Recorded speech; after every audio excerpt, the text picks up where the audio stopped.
I get a lot of questions about the way my home-built 12-foot skiff is rigged. In this video, I'll try to provide you viewers with some detailed information about the rigging, but it would be the understatement of all time to say that the rigging is anything complicated. It's about the simplest possible way to rig a sailboat, and it's really not that different from the way most commercial dinghies are rigged. The skiff carries a tiny 31 square foot lug sail. It has wooden spars and a wooden mast. The mast is just a hair over 8 foot. The rig is by no means high performance, far from it. And to be honest, the skiff could do with a little bit more sail, especially considering how often I'm out in very light air conditions. But the boat sails exactly the way I want it to and keeps me out of trouble. And most importantly, the rig is extremely compact, stows easily in the boat when I'm rowing, and is lightning fast to go from fully rigged to de-rigged in rowing mode. And that's really important to my style of sailing and rowing. I row almost as much as I sail, and I tend not to bother trying to sail upwind, although I will sometimes sail a beam reach if it makes good practical sense. I want to start by showing how I rig the skiff when I arrive at the water. Then towards the end of the video, I'll provide some detailed close-up photos so that you can see more clearly, specifically, the way each line is ran. The ability to launch from the bed of my Ford Ranger is probably one of the most important features of this skiff. It's that feature that really allows me to do the type of sailing that I want to do, to get out in the very remote backwaters of the Cumberland and Tennessee, and ultimately to be able to make the type of videos that I want to make. It's a lot like unloading a kayak from a truck bed, but my skiff is probably quite a bit heavier than most kayaks, although probably comparable to some canoes. That said, it is a whole lot more boat than a kayak, and that's kind of the point. You can very comfortably stand up in it. You can stretch out your legs when you're sitting down in the bottom under sail. You can walk around even.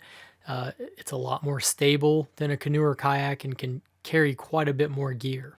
Depending on what the bank is like at the launch site and how close I'm actually able to drive to the water, I will sometimes use a pair of big boat fenders as rollers to roll the skiff the last several feet to the water's edge. On a windless or very light air day, I usually leave the sail furled and tied up with bungees and don't even bother stepping the mast.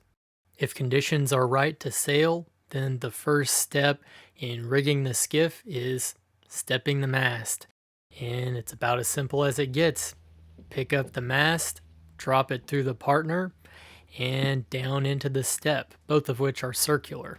This is a completely unstayed rig. There's not even a forestay. The only thing that holds the mast to a degree and really just prevents it from jumping out of the step in a rough sea is that the halyard, before being cleated off, runs through a fair lead on the mast partner, and that holds the mast securely down in the step, although it does have some wiggle room.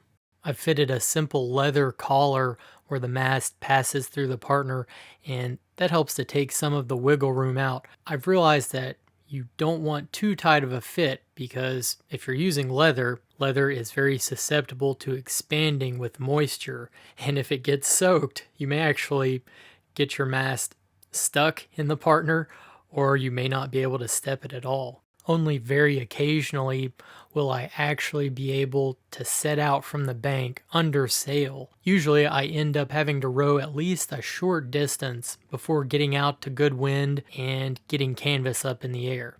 But regardless, I always raise the sail temporarily before setting out just to do some checks and to reduce the chance of anything getting fouled up when I raise the sail for real. That's not such a big deal in lighter conditions, but it's definitely something I would recommend in heavier air. There are only 4 lines used to control this rig.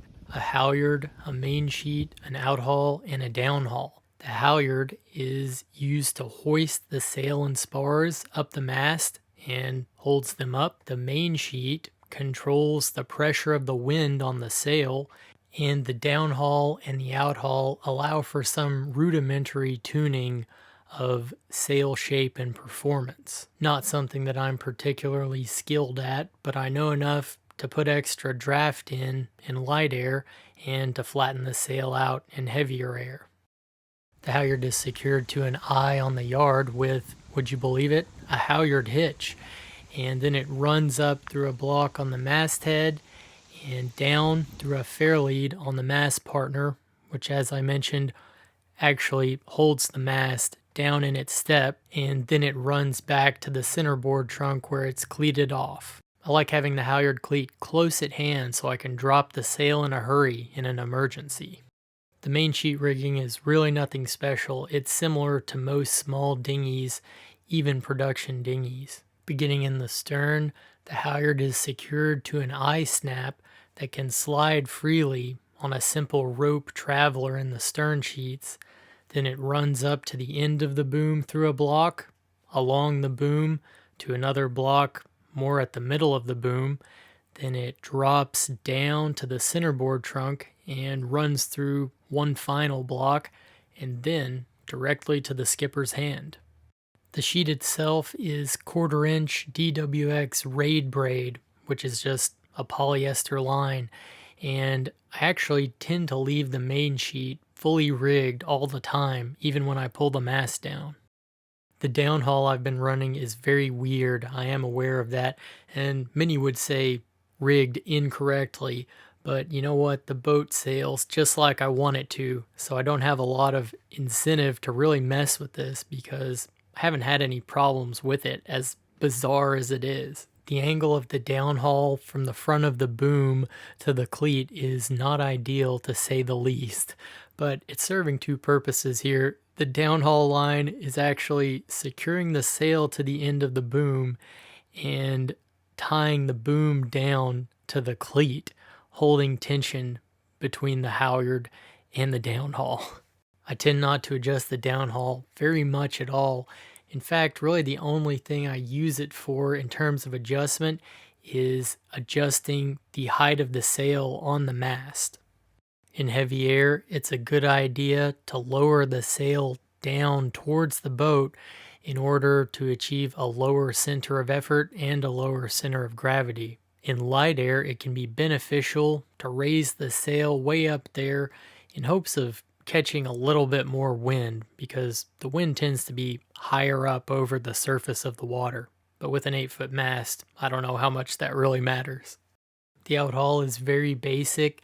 All it really does is hold the clew of the sail out to the boom, and I will occasionally adjust the clew, and this is the main way that I either add some belly, otherwise known as draft, or flatten the sail out by tensioning or slackening the outhaul. One often overlooked but important piece of rigging that's equally as important for sailing or rowing is the bow painter, or bow line. I find a bow painter to be extremely useful. Mine is just tied off to a cleat on the foredeck, and then maybe about 24 to 30 inches after the cleat, I have a loop made, a little hand loop, and that's something I use just for leading the boat around in shallow water. The full length of my painter is a little bit longer than the boat itself, and obviously it's really useful to have for tying the boat up. If I'm going to be off in the woods for a while with the boat sitting beached on the bank, I'll tie it up to prevent the waves from getting a hold of it and carrying it off. I've actually had that almost happen a few times. I also feel it's a good idea to have the boat tied up when you're away from it, just to let other people know that the boat is owned by someone and not abandoned, because you never know. You might have Fisherman Jimmy trolling by in his hog rig, and he may see my skiff and say, Hey, that old boat would make a nice flower bed for the front yard. And it's also probably a good idea to have a bow line that's ready to go in the event that you have to stoop to the level of being towed in by a power boat in an emergency. Not something I like to think of, and I hope I never have to do it, but it's a good option to have. So that's about it for the rigging of my 12-foot skiff. It's just simple, it works, it gets me where I want to go, and you have to keep in mind that this skiff is as much a rowing boat as it is a sailing boat. It allows me to harness the power of the wind whenever it happens to be favorable.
Pennants are now available at cumberlandrover.com. Historically flown for signal purposes, a pennant is that indescribable something that your boat is missing. They can help you read the wind, increase visibility of your small craft, and they just look cool, fluttering from the masthead or yard of a lug sail. You can have any color you want, as long as it's bright red.